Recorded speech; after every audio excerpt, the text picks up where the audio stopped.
So, Demonocracy, Right. is the last album that you guys just came up with. I was wondering if there is anything more to come in 2013. Probably not in 2013.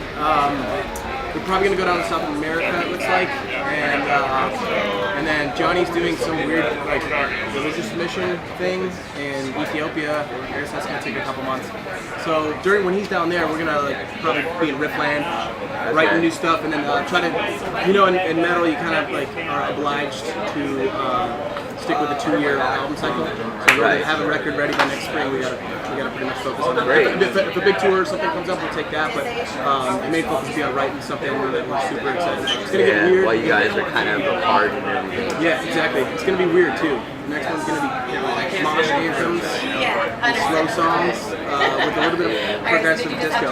It's good to change it up, though. I mean, there's no better thing to go on for a band than progression in their own music. Exactly. And the sound. And to experiment as much as possible, I find it's pretty great. You're only as funky as your last concert. Alright, so let's talk a little bit about America. And so, I mean, do you guys find that you work better separate, or?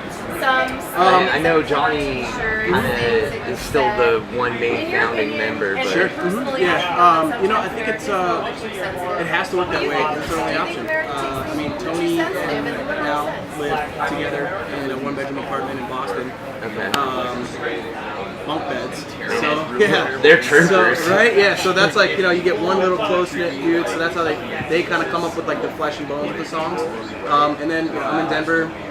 Johnny's in Phoenix, the founding city, and then Jarn's in Seattle now. So we kind of have to do the internet status thing. And kind of just send it to each other. And it's kind of cool that way. It's a different thing. You know what I mean? My other band, Symbolic, I play with, we're all in Denver, so we write together. Yeah. And that's, one kind of cool way, but they each have their benefits.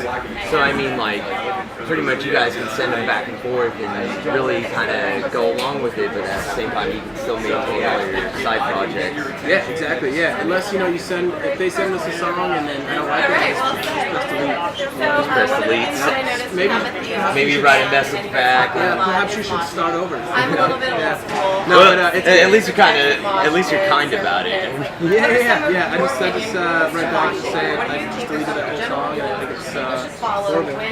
And then we end up, they get into a big fight. Nobody talks to each other for 3 or 4 months. I was just about to ask. There's not like too much like hearsay in the band, like there'd be like people butting heads.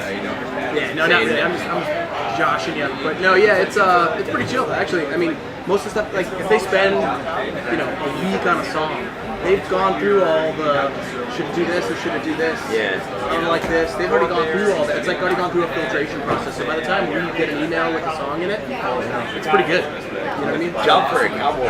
They've been a renowned band for 6-7 years. The MySpace days. Started in 2003.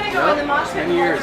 We're pretty much the main setters of, I think, deathcore and death metal altogether. Yeah, I mean, transferred into the death metal thing, for sure. But the deathcore, I watched it from an outside perspective. I know a lot of rumors were speculated about the labels kind of saying about the whole deathcore and the transfusion to death metal. Would you say that they were somewhat responsible as to where the music changed?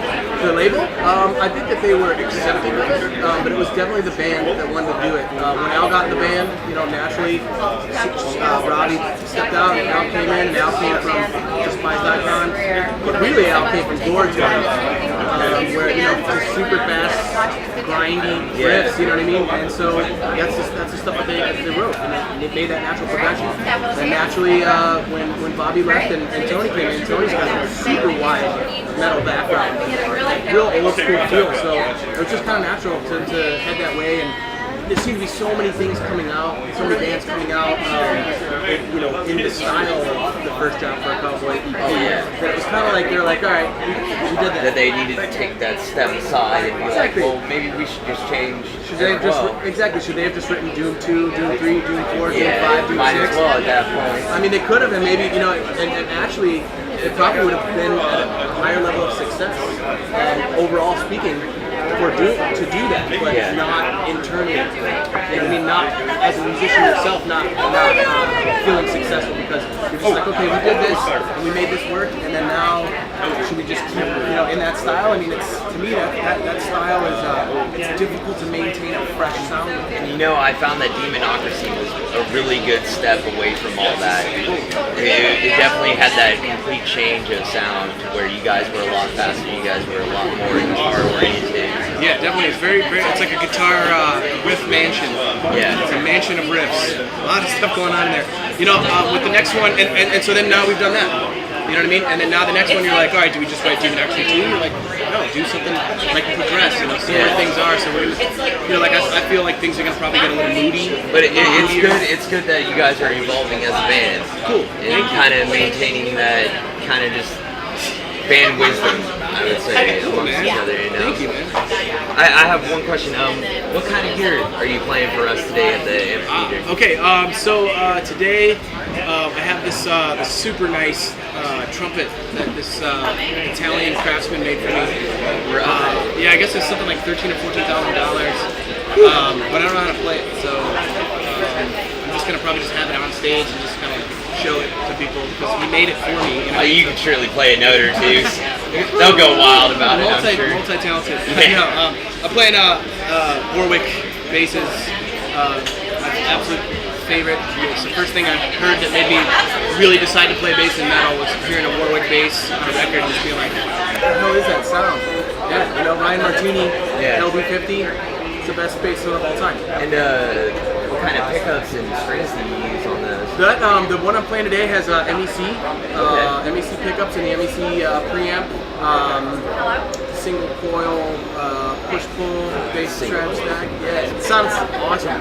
And then I've got D'Addario Pro Steels, which is my favorite string. It's really cool to honestly pick this stuff out, and I paid for this stuff, before I was in the bands, and this is all the stuff that I would scour. I was a gearhead, and I would scour for hours to find the best of the best. Oh yeah. It's really cool now to have the relationships with the companies where where you could actually get backed up on some sense. Exactly. Yeah. Where it's not all out of pocket and be like. Yep. Exactly, man. Yeah. There goes all my money. Yeah. Exactly. Yep. So how did you end up getting picked up with Job for a Cowboy? That happened like this. Symbolic started to get less busy. Our drummer John Merriman had his baby girl and decided he wanted to be the first step, be the first word, and all that stuff. So he pulled back. Fatherhood will definitely do that to people. Exactly. So I like music. I want to be a musician. I want to do this for my life, and I want it to support me, and it does. Provided that you put yourself out there. So I did some session work. Some guys down in Arizona paid me to come down there and record a record for them, put the bass tracks on it, and did a couple shows, or one show as well. And so the drummer, the session drummer that they hired was John Rice. So since I had toured before Symbolic Carnage and Despised Icon, I toured before. So I kind of had a relationship with Al already, and then I hit it off really well with John Rice. He knew that I was kind of not busy. So Brent, the old bassist, walks off in the middle of a tour the next month after that session work. He called me up. He's like, hey, do you want to fill in? I was like, I can't on this tour, but do you have anything next year? And they had an EP they had to record with Sukov that was already booked. And they had a Pizza Bam tour that was already set up. And so they were like, you want to just take it step by step? And thankfully, both bands were cool with me working the scheduling out between each other. So it's awesome. Yeah, that's great. I mean, it's really great, especially that you can get in such a band like Job for a Cowboy. I'm still grateful to this day. I mean, to be on this tour, man, and to get to do this stuff and play for these types of crowds and play alongside bands that I idolized growing up. I mean, it's. Is there any heavy setters here that you would really you were kind of docking at back in the day? That I used to go see when I was first getting into the heavier side of metal and stuff. I'd go see Meshuggah, Dillinger, and Dillinger, Mastodon, and so it's just getting to watch them every night. It's amazing. How is it touring with them? They're incredibly cool dudes. Oh yeah. Very, very, very cool. Crew included. I mean, just super helpful, friendly, polite.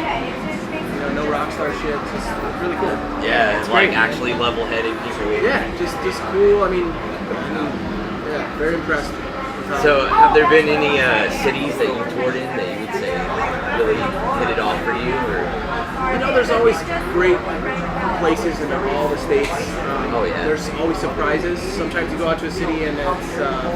Sometimes you come back, you expect that same level and stuff like there. There's so many little variables and everything, but I mean, LA yesterday was phenomenal. So I'm really hoping San Fran pulls it out today. Are there any bands here that you didn't get a chance to see yesterday? Yeah, didn't get to watch Zombie, but people said it was insane, sick. I missed them on a Marth, which I really wanted to see with the Viking ship. Catch them tonight. Yeah, I gotta do it. And then Bodum, you know, I gotta watch those guys. Machine Head, I mean, I grew up watching Machine Head too, you know, it's 15 and 15 I saw them the not show. that long ago as well. Yeah, so, It blew my mind. Yeah, so it's great, man. We're just in a state of gratitude and trying to put that into our performances. It's good that you keep such a level head about it and everything, though. I mean, dude, I could be that you don't washing let dishes. all the professionalism kind of get to your head, like. And show you love good people. Well, I think we got everything here, interview-wise. But hey, man, Hey, pleasure to meet you, man. it's a pleasure to meet you too. Sure, We're both you too, brother.